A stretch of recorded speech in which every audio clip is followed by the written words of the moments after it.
கும்பகோணம் வரதராஜ பெருமாள் கோயிலில் பாதாள அறையில் பாதுகாக்கப்பட்டுள்ள ஸ்ரீதேவி பூதேவி உடனுறை அத்திவரதர் 12 ஆண்டுகளுக்கு பிறகு மார்ச் 1 முதல் 10 நாட்கள் பக்தர்களுக்கு அருள் தர ஆயத்தமாகி வருகிறார்.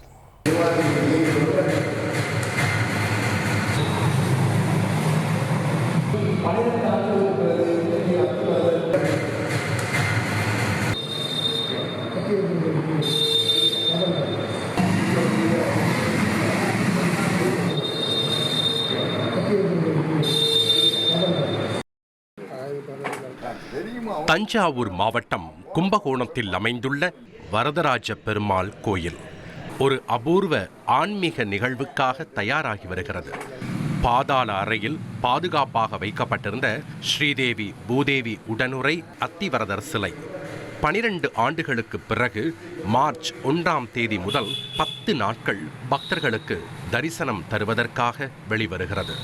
அத்திமரத்தில் உருவாக்கப்பட்ட இந்த சிலை சக்தி நிறைந்த திருமேனி என பக்தர்கள் நம்புகின்றனர்.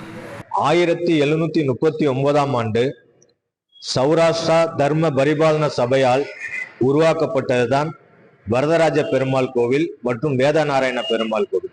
2 கோவில்களும் தனித்தனி சன்னதியில அருள் பாலித்து வராங்க.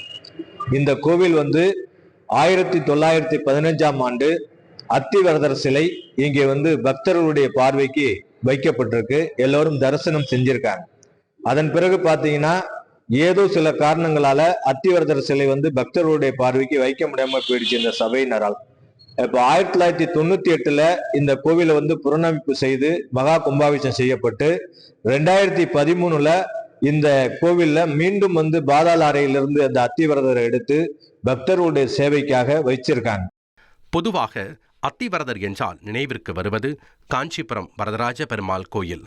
இங்கு 40 ஆண்டுகளுக்கு ஒருமுறை 48 நாட்கள் மட்டுமே பக்தர்களுக்கு தரிசனம் அளிக்கும் மரபு உள்ளது. அதன்படி 2019இல் காஞ்சிபுரமே அத்திவரதர் தரிசனத்தால் களை கட்டிய காட்சிகளையும் நாம் பார்த்தோம். ஆனால் கும்பகோணம் அத்திவரதருக்கு தனித்துவமான வரலாறு உண்டு. பழமையான காலத்தில் மூலவரின் திருவுருவம் சேதமடைந்த சூழலில் தற்காலிகமாக அத்திமரத்தில் இந்த சிலை வடிவமைக்கப்பட்டதாக கூறப்படுகிறது. பின்னர் கல்லால் செய்யப்பட்ட புதிய மூலவர் நிறுவப்பட்டதும் இந்த அத்திமர சிலை பாதுகாப்பிற்காக பாதாள அறையில் வைக்கப்பட்டதாக கூறப்படுகிறது. சுமார் 1.5 அடி உயரத்தில் ஸ்ரீதேவி மற்றும் பூதேவி தாயார்களுடன் அமைந்துள்ள இந்த அத்திவரதர் திவ்ய தம்பதி என அழைக்கப்படுகிறார். 1915ஆம் ஆண்டுக்கு பிறகு பல்வேறு காரணங்களால் இந்த சிலை வெளியே எடுக்கப்படவில்லை. நூற்றாண்டுக்கு அருகிலான இடைவெளிக்கு பிறகு 2013ஆம் ஆண்டு பக்தர்களின் வேண்டுகோளின்படி வெளியே எடுக்கப்பட்டு தரிசனம் அளிக்கப்பட்டது. அதன் பின்னர் 12 ஆண்டுகளுக்கு ஒருமுறை மட்டுமே வெளியில் எடுக்க வேண்டும் என்ற நடைமுறையும் பின்பற்றப்பட்டு வருகிறது. இந்நிலையில் 12 ஆண்டுகளுக்கு பிறகு மீண்டும் மார்ச் 1 முதல் 10ஆம் தேதி வரை என மொத்தம் 10 நாட்கள் பக்தர்களுக்கு தரிசனம் தருவதற்காக வெளியே வருகிறார் அத்திவரதர். இப்ப பாத்தீங்கன்னா வர 1ஆம் தேதியிலிருந்து வருகின்ற 10ஆம் தேதி வரைக்கும் 10 நாள் திருவிழாவாக இந்த அத்திவரதர் சிலை மீண்டும் பாதாள அறையிலிருந்து எடுக்கப்பட்டு இங்க 10 நாள் பக்தர்களுடைய சேவைக்காக வைக்கப்படுகிறது. இந்த நேரத்துல இந்த அத்திவரதர் தரிசனம் செஞ்சா அவர்களுக்கு கிடைக்கக்கூடிய அனைத்து செல்வங்களும் சௌபாக்கியங்களும் கிடைக்கும், வேண்டிய வரங்கள் எல்லாம் கிடைக்கும் அப்படிங்கிறது இது நம்பிக்கை, இந்த பகுதி வாழ் நம்பிக்கை.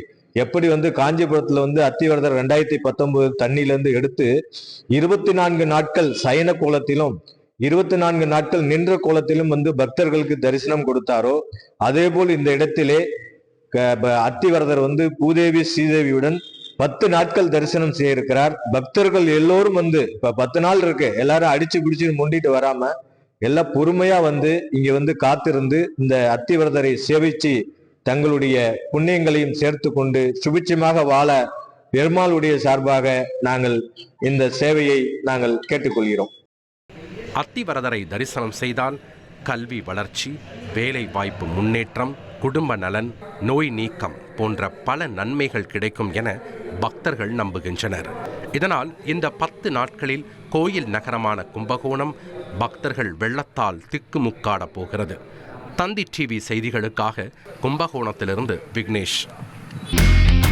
இனி செல்லும் இடமெல்லாம் செய்தி. தந்தி டிவியின் வாட்ஸ்அப் சேனலை ஃபாலோ பண்ணினா செல்லருக்கும் இடமெல்லாம் செய்தி. இதோ QR கோட் இப்பவே ஸ்கேன் பண்ணுங்க, ஃபாலோ பண்ணுங்க.